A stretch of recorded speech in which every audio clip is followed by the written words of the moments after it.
What's up, Thrashers, and welcome back once again to the Thrash Maniac 99 YouTube channel, and I am back with yet another album review, and today I'm talking about probably the biggest release to come out in the first third of 2025, and that is the latest offering from Swedish popular hard rock metalers, Ghost with SKELETA.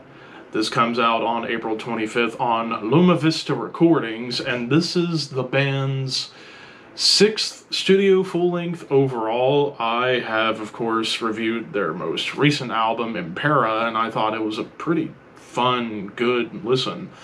And, well, this band, of course, there's a lot of fans. There's also a lot of haters. I am a fan of this band, pretty much for about 12 years, ever since I heard stuff off their second album, Infestissimum. I thought there was some great songs on there, like Secular Haze, Year Zero, Monstrance Clock. And I just love their blend of early 70s proto-metal, 70s progressive rock, and 80s pop. I just love that mashup because I like proto-metal, I like 70s prog, and I like 80s pop, so I've never had an issue with this band, even when their album Prequel came out in 2018. I know my Horseman podcast co-host Hannah Klein really bashed me for putting that album number 4 on my year-end list, but hey, I love 80s pop infused in hard rock and metal. I think it's fun. So, needless to say, after Impera came out, considering how much backlash Prequel got, hearing Impera when it came out, it kind of gave fans hope for better Ghost. And Impera was really good. How does this one stack up to Impera, or even like the first 3 albums?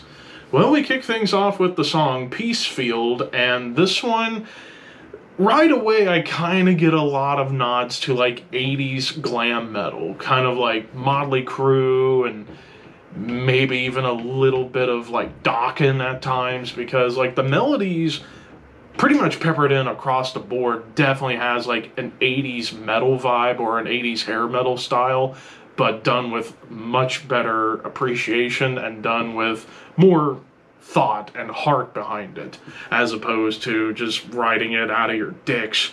These guys write it out of their talent.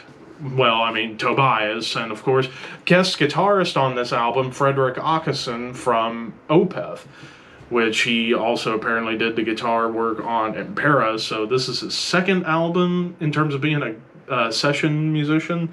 And I will go ahead and say, I think Fredrik is one of the stars of the show when it comes down to this album performance-wise. But Peacefield, it really kind of sets up the vibe of the whole album. Like, you get these 80s glam metal melodies, but you do get chunkier guitars. Like, I will say this album kind of has some vibes of early Ghost in terms of tone. Like, the guitar tone across the board is a little beefier than Impera, even though Impera had some pretty chunky guitars. This, I think, is Impera on steroids when it comes down to the guitar tone. So it definitely kind of goes back to the early days of Ghost sound, where it's got heavier riffs going on. But then we get into Lacrima. Wow, I can't even fucking speak. Lacrima. There we go, Lacrima. I'm out of it. I'm sorry. But this song, and also the synths that get peppered in all throughout. The synth work is pretty fun, and it definitely adds more of that 80s vibe, like 80s synthwave kind of vibes to it. And I do like 80s synthwave stuff if it's on. It starts off like that, and then the riffs, again, kind of harken back to early Motley Crue, like Too Fast for Love, Shout at the Devil, maybe even a little Dr. Feelgood. Like, the riffs just kind of have that style to it. But you do get like chugs in the guitars that follow along. And I also got to bring this up. The bass work. The bass work on this album, I loved. I think the bass work was probably one of my favorite aspects of this entire album. We get like bass grooves, bass melodies, and notable bass lines on almost every single song. And then, of course, the choruses, I might as well talk about the choruses. Pretty much you get awesome choruses across this entire album. Like, yeah, it's mostly straightforward songwriting, besides one song, and we'll get to that towards the end. But man, these choruses are just fun and catchy. And it's like, how can you not bop your head or what have you to it? Granted, there are some choruses that come around later in the album that make you want to headbang, like the following track, the first single, I think, Satanized. This one goes for a big triplet swing, but it has these like eerie Iron Maiden harmonies and melodies going on. So this is where one of the heavier songs come along, because it is fairly heavy for what it is, and it definitely, again, harkens back to the early days of Ghost. And the chorus on this one was pretty fun, and can't ignore it. Guiding lights, synths, and acoustic guitars are already in play. But the song itself kind of feels more sullen. Like, the atmosphere, it's a little bit softer, but I wouldn't really call it a ballad. I would kind of call it a dirge. Even the chorus on here definitely reflects that. Hell, some of these melodies kind of made me think of the song Silent Lucidity by Queensryche a little bit. And I would be remiss to not talk about the lead work on this album. Like, the lead guitars and even lead keyboards provides something really cool. Like in Satanized, you get like shredding leads, and then going back to Lacrima, harmonies. Even later on with a song like Miscela Amori, again, like harmonized melodies and lead melodies there. But going back to, in order, we go into De Profundis Borealis, pianos, melodic guitars, but then the song, it gets more up-tempo. Like, it's almost sounds like a hybrid of Black Sabbath Digital Bitch, Deep Purple Highway Star, and Motley Crue's Kickstart My Heart.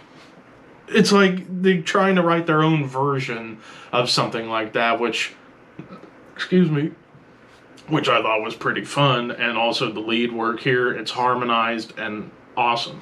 Cenotaph, this is up there amongst the heaviest songs on the album, like chunky gallops, and almost feels like they were trying to do a version of Children of the Grave by Black Sabbath, but obviously done in their own way.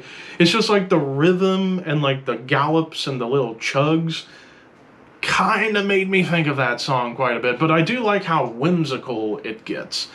And of course, the 80s glam metal vibe pops up here and there. And probably the most dynamic lead comes from this song. Like, you get melody, you get shred, you get taps and sweeps and creeps, and I don't know how else to describe it, but it's arguably the most dynamic solo section on the entire album. But back to Miscela Amori. This one is interesting. You get like heavier progressions, like couple notes, but you get like a tasty guitar melody on top. It's more of a mid-tempo stomper. But then you get into Marks of the Evil One, where it's mostly up-tempo, and it's probably the most melodic song all over the album, and it definitely feels like 80s right here. But of course, the lead is pretty fun. It's harmonized again. Then Umbra, synths build up a mood, then you get back to some like Motley Crue riffs, but holy crap, cowbell. After all, the great Christopher Walken once said, "I've got a fever, and the only prescription is more cowbell." Granted, there might have been too much cowbell on this song, but the riffs and the song itself feels very close to classic heavy metal. But there's even like a really cool like machine gun riff that really builds up on top of the synth lead section. But then, oh wow. But then we get into the closer, Excelsis, which I would say was probably the best song on the album in terms of dynamic, in terms of songwriting, the acoustics and the piano, and Tobias's soothing vocals come in and really bring out the almost positive mood of this song. And then the song itself feels a little bit more like 70s prog, not in the sense of like how it's against verse, chorus, bridge and all that. It's very much like a straightforward in terms of the way it's arranged, but The reason I say it, you could almost argue it's a 70s prog song, is because of how lavish it really is. And also it's quite folky too. But you do get heavier guitars come in towards the end before you get to the final solo section. And it just made for a really fun way to close this album. So I do have my nitpicks on here, like I would say, perhaps too much cowbell on Umbra, and perhaps the weakest song on the album to me would be Marks of the Evil One. It just kind of stays in one gear, and it doesn't really go beyond that, honestly. And then there were a couple of songs I wish they could have introduced a couple more heavier moments. But aside from that, there's not a bad song on here. I think this is yet another fun, catchy album from a band that I think people need to calm down and realize, whether you call them a metal band or not, I personally think they are, because, as Necrotic Nick said, if you don't like Ghost, then you probably shouldn't like Ozzy Osbourne. It's pretty much the same kind of style. But, yeah, I'm still a fan of this band, and this album certainly proves that. Do I think it's their best? No. But do I think it's great? Absolutely. 4 out of 5 stars for this album. This is another fun collection of songs from one of the biggest bands in the world going, and I would like to see this band someday, to see the atmosphere of darkness and all this and that, and probably sing along to a couple fun choruses.